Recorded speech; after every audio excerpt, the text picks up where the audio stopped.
Good morning everyone, welcome back to our daily current affair series. और चलिए शुरुआत करते हैं आज के हमारी इस करंट अफेयर के लेक्चर की और वन बाय वन देखते हैं कि वो कौन से टॉपिक्स है जो आपकी सिविल सर्विस प्रिपरेशन के लिए इंपॉर्टेंट है। सो चलिए वन बाय वन करते हैं शुरुआत। And this is the first topic of today's lecture which is about the communist party of India. और लेक्चर को शुरू करने के साथ एक चीज मैं आपको बता दूं कि यहाँ पे जो पीडीएफ आपके सामने जो अवेलेबल है वो आपको दोनों लैंग्वेज में मिल जाएगी, that is English as well as Gujarati. You just have to download this PDF from our Telegram group channel which is mention in the description box.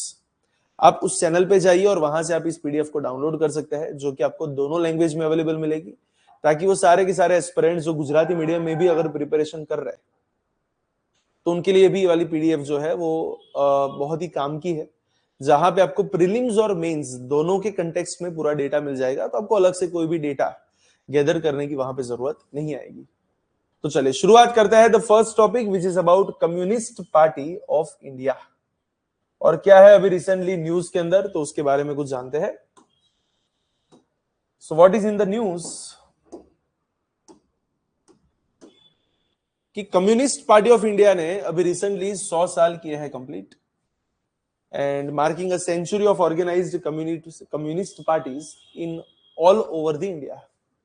अगर उनकी शुरुआत की बात करें या फिर उनके रिगार्डिंग अगर हम बातें करें, the communist party of India which is known as CPI, it is one of the oldest political parties, जिसके रूट्स आपको कहां पे मिलते हैं, तो कार्ल मार्क्स की जो थियरी है which is known as Marxist ideology, वहां पे आपको ये सब कुछ वहां पे मिलेगा। Committed to representing the interest of the workers, peasants as well as marginalised class. उनका हाईएस्ट फोकस जो है वो वर्कर्स, दैट इज मजदूर, पीजेंट किसान, और मार्जिनलाइज्ड क्लास जिसका अभी तक बहुत ज्यादा डेवलपमेंट नहीं हुआ, जो पछात वर्ग होते हैं, तो उनके कल्याण के ऊपर उनका ज्यादा फोकस रहता है through both mass movements as well as parliamentary politics. उसके लिए वो लोग मास मूवमेंट भी चलाते हैं और पार्लियामेंट के अंदर भी वहां पे एंटर होते हैं इनटू पॉलिटिक्स, कि वहां से भी अगर कुछ पॉसिबल हो सके तो कुछ बढ़िया सा वेलफेयर वहां से भी अपने कर सके। शुरुआत हुई थी दिसंबर के अंदर 1925 में, और इसलिए अभी रिसेंटली 2025 में उन्होंने वहां पे उनके 100 इयर्स कर दिया है कंप्लीट। इनकी एस्टैब्लिशमेंट कहां पे हुई थी, तो बोले कानपुर के अंदर। Founded through a national conference of Indian communist groups which were active with in India. इससे पहले भी एक सीपीआई का फॉर्मेशन हुआ था, लेकिन वो 1920 में ताशकंद में हुआ था, that is in Uzbekistan, not in India. No doubt उसका मेन फोकस वही था कि फ्यूचर में इंडिया के अंदर भी ऐसा कुछ एस्टेब्लिश करना है, लेकिन उस जमाने में वो ताशकंद में हुआ था। उनका मेन टारगेट क्या था कि वे पहले तो इंडिया को ब्रिटिशर से आजादी देना, साथ साथ socialisation of the means of production and distribution, because they are believing more in socialist ideologies, creation of socially just egalitarian society free from exploitation, कहीं पे भी किसी का शोषण नहीं होना चाहिए। धीरे धीरे टाइम बाय टाइम वहां पे इवोल्यूशन कैसे रहा, तो शुरुआत में वो सबसे ज्यादा इन्फ्लुएंस थे रशियन रेवोल्यूशन से, और बहुत बार गवर्नमेंट के थ्रू उनको रिप्रेशन का भी वहां पे सामना करना पड़ा। 1930 से अगर 40s के बीच की बात करें तो उनका मेजर पार्टिसिपेशन रहा ट्रेड यूनियंस के अंदर, साथ साथ पीजेंट स्ट्रगल्स के अंदर, और United fronts with in the socialist forces. 1940s के टाइम में, मतलब आजादी के नजदीक की अगर हम बात करें, तो उन्होंने बहुत ही एग्रेरियन मूवमेंट्स को वहां पे लेड किया। स्पेसिफिकली कौन सी, तो एक तो थी तेभागा मूवमेंट इन बंगाल, और साथ साथ तेलंगाना मूवमेंट। आफ्टर इंडिपेंडेंस वो पार्लियामेंट्री डेमोक्रेसी के अंदर वहां पे थोड़े बहुत इन्वॉल्व हुए, और अलग अलग जगह पे गवर्नमेंट्स बनाई, जैसे कि केरला के अंदर, वेस्ट बंगाल के अंदर, त्रिपुरा के अंदर, वगैरह वगैरह। CPI, communist party of India, 1964 के अंदर वहां पे एक मेजर स्प्लिट देखा गया, और वहीं से एक दूसरी पार्टी का वहां पे एक एस्टेब्लिशमेंट होता है which is known as CPI Marxist. तो एक सीपीआई एम करके नई पार्टी वहां पे बनी। शुरुआत से अगर हम लीडर्स की बात करें तो सबसे मेन लीडर थे दैट वाज एम.एन. रॉय, साथ साथ था एस.ए. डांगे, मुजफ्फर अहमद, पी.सी. जोशी, तो वो उसके इनिशियल मेंबर्स, ए.के. गोपालन, ई.एम.एस. नंबूदरी पद, जो मेजरली आपको इंडिपेंडेंस के बाद वहां पे मिलता है। ये जो नंबूपरी थे, he was the chief minister of Kerala. और उनके मेन फीचर्स की अगर हम बात करें तो मार्क्सिस्ट आइडियोलॉजिकल फाउंडेशन, जिसकी इंडिया में शुरुआत करनी, साथ साथ एक मास बेस्ड पॉलिटिक्स को वहां पे आगे बढ़ाना, strong links with the trade unions like AITUC as well as peasant movements, dual strategy का वहां पे यूज करना, जहां पे एक साइड पे पार्लियामेंट्री मूवमेंट्स भी चलेगी और दूसरी साइड पे इलेक्टोरल एक्स्ट्रा पार्लियामेंट्री मूवमेंट्स भी चलेगी, और साथ साथ इलेक्टोरल पार्टिसिपेशन भी आपको उनका वहां पे मिलता है। That is all about Communist party of India. चलिए नेक्स्ट टॉपिक के ऊपर आगे बढ़ते हैं। The next topic that is about Plasser's quick relaying system. अब क्या है ये quick relaying system? The North East Frontier Railway, उन्होंने एक रिकॉर्ड सेट किया, single day mechanised track renewal of 1033, that is 1033 track metres using Plasser's quick relaying system. By the way, quick relaying system क्या होती है? A kind of semi mechanised track renewal technology है जो Indian railway वहां पे use करती है, जिसमें ओल्ड ट्रैक्स को हटा के उसकी जगह पे नए ट्रैक्स को वहां पे रिप्लेस किया जाता है, नई रेल पैनल्स को वहां पे लगाई जाती है, ताकि ट्रैफिक बहुत ज्यादा ब्लॉक ना हो। कहने का मतलब, जो रेल की पटरी है उसको फटाफट वहां पे रिप्लेस करने की जो सिस्टम है उसको बोलते हैं क्विक रिलेइंग सिस्टम। और यहां पे किसका यूज हुआ है? That is प्लासर्स। प्लासर्स इसलिए बोलते हैं क्योंकि उसे प्लासर और थ्यूरर नाम की एक Austria based railway track maintenance and construction machinery का वहां पे यूज हुआ है। मेन टारगेट क्या था कि भैया ट्रैक को फटाफट वहां पे रिन्यू करो, ताकि ट्रैफिक जो है उसको बहुत ही कम डिसरप्शन वहां पे मिले, सेफ्टी, रिलायबिलिटी और मेंटेनेंस एफिशिएंसी को वहां पे और बढ़ाना, और मैनुअल लेबर को कम करना, ताकि मेंटेनेंस कॉस्ट भी वहां पे थोड़ी बहुत कम हो सके। किस तरीके से एग्जैक्टली ये काम करती है? तो ये जो पूरी टेक्नोलॉजी है, it uses self propelled portal cranes that move on an auxiliary track aligned with the existing track. Old rail panels are lifted and removed and new prefabricated panels are placed. पुरानी वाली जो है उसको वहां से उठाया जाता है और नई वाली जो पैनल है उसको वहां पे लगाया जाता है। Retrieved old panels are directly transferred to BFRs. What is BFR? That is bogie flat wagons, eliminating extra freight handling. उसको तुरंत उसके अंदर वहां पे शिफ्ट करके वहां से ट्रांसफर किया जाता है।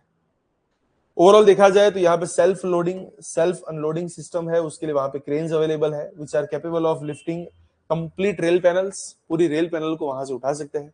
सो हाई लिफ्टिंग कैपेसिटी बोल सकते हैं। जो ओल्ड मॉडल्स थे वहां पे 5 टन के आसपास लिफ्टिंग कैपेसिटीज थी, लेकिन अगर हम नए मॉडल्स की बात करें तो अप टू 9 टन, मतलब ओल्ड से लगभग डबल।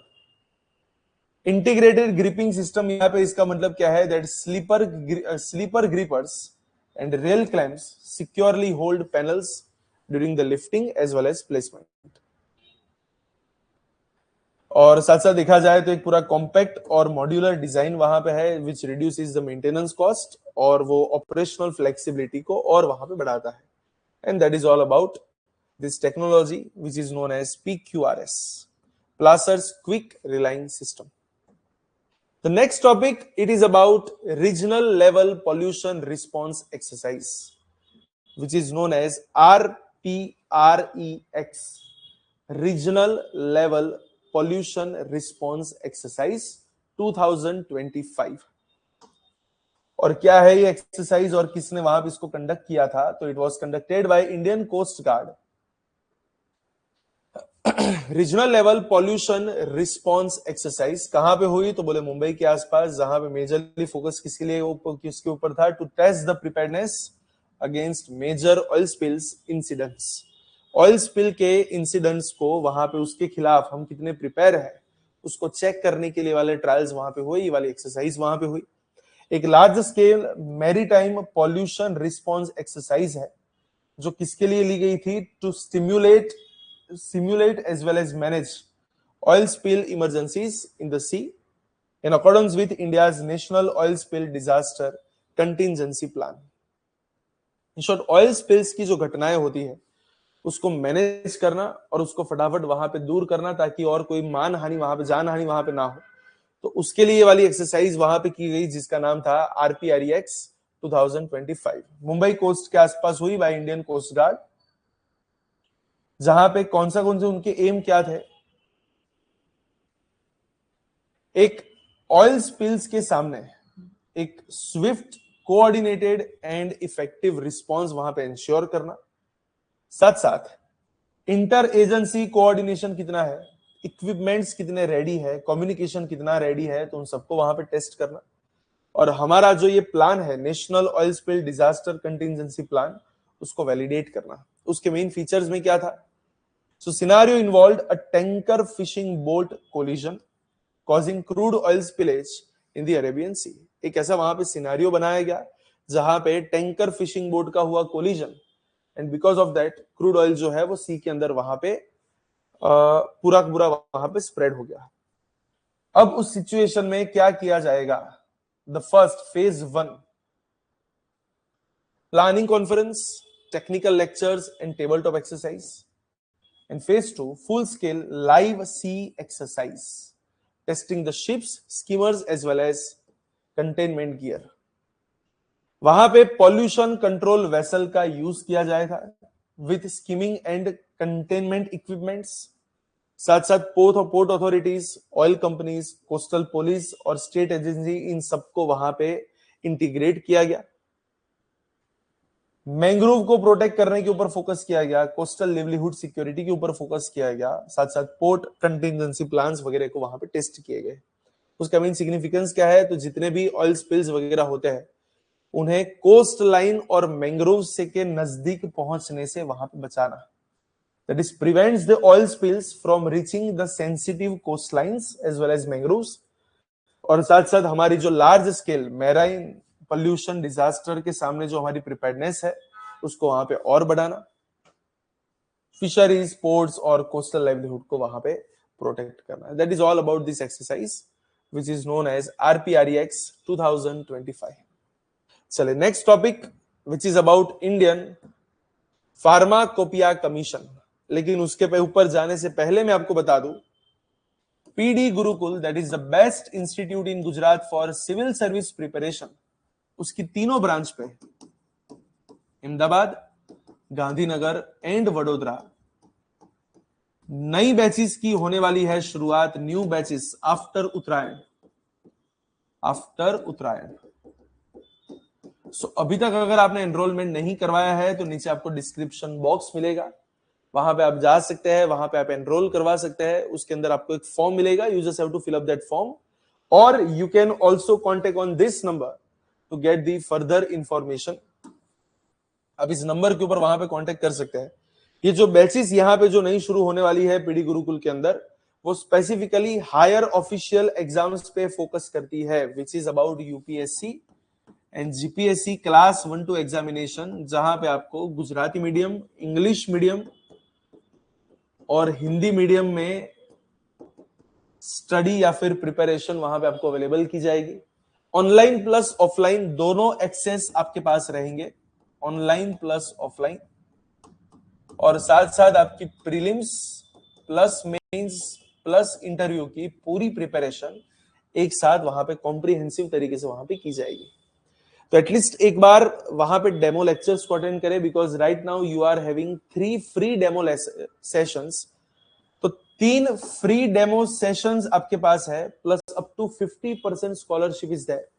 तो आज ही वहां पर रजिस्ट्रेशन करवाए, आज ही डेमोस को वहां पे अटेंड करें, and you will get to know कि कौन से लेवल पे और कौन सी डायरेक्शन में यहाँ पे प्रिपरेशन वहां पे की जाती है फॉर सिविल सर्विसेज।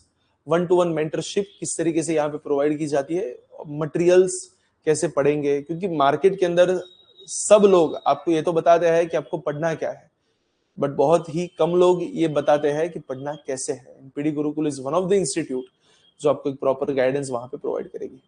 तो आज ही यहाँ पे पीडी गुरुकुल को ज्वाइन करें, आज ही डेमोस के लिए रजिस्ट्रेशन वहां पे करवाए और नई बैचेस को वहां पे ज्वाइन करें। चलिए नेक्स्ट टॉपिक के ऊपर आगे बढ़ता है, which is about Indian pharmacopoeia commission. और क्या है अभी न्यूज के अंदर, तो उसके बारे में थोड़ा बहुत जानते हैं।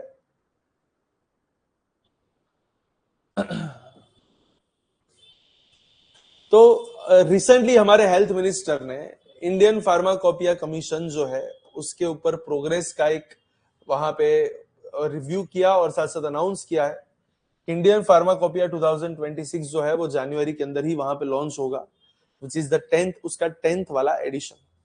अब एग्जैक्टली क्या है ये फार्माकोपिया कमीशन? एक ऑटोनोमस नेशनल बॉडी है which is responsible for publishing the Indian pharmacopoeia, which is the official book of standards for drugs in India that ensures that identity, their purity, their strength, their quality, their safety under Drugs and Cosmetics Act। एक ऐसी body जो Indian pharmacopoeia book वहां पे publish करती है, किसके ऊपर है ये वाली book? Which is about the standards for the drugs in India, और ड्रग्स की आइडेंटिटी, उनकी प्योरिटी, उनकी स्ट्रेंथ, उनकी क्वालिटी, उनकी safety under the drugs and cosmetics act 1940, उन सारी चीजों को यहाँ पे इंश्योर किया जाता है। इंश्योर ड्रग्स के रिगार्डिंग जो भी स्टैंडर्ड्स पब्लिश होते हैं उसकी बुक को बोला जाता है इंडियन फार्माकोपिया, और उस बुक को पब्लिश कौन करने वाला है? Indian pharmacopoeia commission. और अनाउंसमेंट क्या है कि उसका जो 10th एडिशन है वो अभी जनवरी के अंदर वहां पे रिलीज होने वाला है, ऐसा बोला गया है। इसकी शुरुआत हुई थी 2009 से। एक ऑटोनोमस इंस्टीट्यूशन है जो फंडेड है गवर्नमेंट ऑफ इंडिया के द्वारा, और बोल सकते हैं कि अभी रिसेंटली हमारी जो ministry of health and family welfare है वो कंप्लीटली उसके अंडर में वहां पे काम करते हैं। उनका हेडक्वार्टर्स कहां पे है? तो बोले गाजियाबाद, यूपी, उत्तर प्रदेश के अंदर। उनका मेन एम क्या है? to promote public and animal health by setting authoritative, scientifically robust drug standards। In short, एक प्रॉपर ड्रग स्टैंडर्ड्स को वहां पे पब्लिश करना ताकि पब्लिक और एनिमल हेल्थ को वहां पे मेंटेन कर सके। साथ साथ आत्मनिर्भर भारत, विकसित भारत को भी वहां पे सपोर्ट करना। किस तरीके से? Through self reliant pharmaceutical regulation and global harmonisation. उनके मेन फंक्शंस में क्या है? तो एक कंप्लीटली बोल सकते हैं कि जो ड्रग मोनोग्राफ्स हैं कवरिंग एपीआईज, एक्सिपिएंट्स, उसके डोजेज फॉर्म्स, मेडिकल डिवाइसेस, इन सबको रेगुलर वहां पे रिवाइज करते रहना। एक नेशनल फॉर्मुलेटरी ऑफ इंडिया, तो वो क्या है उसका? It publishes national formulary of India to guide the rational prescribing practices for health care professionals. साथ साथ pharmacovigilance programme of India which acts as a national coordination centre monitoring adverse drug reactions to ensure the patient safety, plus preparation, certification and distribution of IP reference standards for quality testing, तो वो सब भी उसी के काम में आता है। और जितनी भी ग्लोबल इंटरनेशनल फार्माकोपियाज है like USP, BP, PH, UR, JP, CHP, WHO की जो है आईपी, उन सब के साथ वहां पे हार्मोनाइज करना जो उसके फंक्शनिंग में वहां पे आता है। And that is all about Indian pharmacopoeia commission. The next topic, it is about blue line. अब क्या है ये blue line?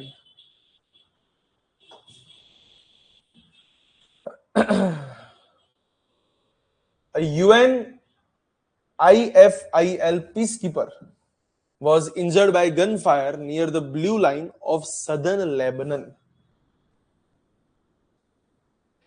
allegedly following the fire from Israeli Defense Forces positions। क्या है एग्जैक्टली ब्लू लाइन जिसके आसपास ये वाला फायर वहां पे हुआ? Blue line is a United Nations identified withdrawal line, not any kind of international border, but this line is used to verify Israel's withdrawal from southern Lebanon। In short, southern Lebanon के अंदर एक line वहां पे बनाई गई है जिसका नाम है ब्लू लाइन, और ये बताती है कि यहां से इजराइल जो है वो वापस गया है। That is Israel's withdrawal which is mandated by UN Security Council resolutions। Located कहां पे है? तो सदर्न लेबनन के आसपास, जो नॉर्थ इजराइल के साथ वहां पे अटैच होता है। It extends for about 120 kilometres, जो मेडिटेरियन कोस्ट से लेके try border area near Golan Heights तक वहां पे स्प्रेडेड है। कौन से कंट्रीज वहां पे इन्वॉल्व है? तो लेबनन, इजराइल, और इजराइल के द्वारा ऑक्यूपाई किया गया गोलन हाइट्स। जिसकी बॉर्डर कहां पे होती है, सीरिया के साथ अटैच होती है। ओरिजिन कब से हुआ, 2000 की साल से यूनाइटेड नेशंस ने इसको वहां पे इंट्रोड्यूस किया, and it was created to confirm Israel's compliance with UNSC resolution 425। ये वो इस बात को कंफर्म कर रहा है कि इजराइल ने यूएनएससी के रिजोल्यूशन 425 को वहां पे फॉलो किया है after Israel's withdrawal from Lebanon, and it was reinforced under UNSC Resolution 1701 of 2006 following the Israel-Hezbollah conflict. उनके मेन फीचर्स क्या है, अनऑफिशियल बाउंड्री है, it is not an international boundary but it is a kind of unofficial boundary, जिसके ऊपर continuously UN का monitoring वहां पे चलता है। So it is patrolled by the UN interim force in Lebanon, which is known as UNIFIL, जिससे escalation वगैरह जो है वो वहां पे थोड़ा सा प्रिवेंट किया जा सके। वेपन्स फ्री बफर जोन वहां पे है, resolution 1701 calls for a zone free of armed groups between blue line as well as Litani river, और frequent flash points are there that subject to violations, construction disputes and cross border firing, making it one of the most sensitive frontiers in the West Asia. And that is all about this news. And that is all about this blue line. तो आपको बस इतना पता होना चाहिए कि blue line कहां पे है, which is in southern Lebanon, जो इजराइल के साथ उनके कॉन्फ्लिक्ट को वहां पे क्लियर कर रहा है। And that is all about our daily current affair. तो इसी के साथ आज के जो लेक्चर है उसको यहीं पे रखते हैं, और नेक्स्ट लेक्चर के अंदर और कुछ नए नए टॉपिक्स के साथ वापस एक बार मिलेंगे, लेकिन तब तक के लिए all the very best for your preparation. Thank you so much. आज का लेक्चर यहां तक का है, नेक्स्ट लेक्चर में और कुछ नए टॉपिक्स के साथ वापस करेंगे शुरुआत।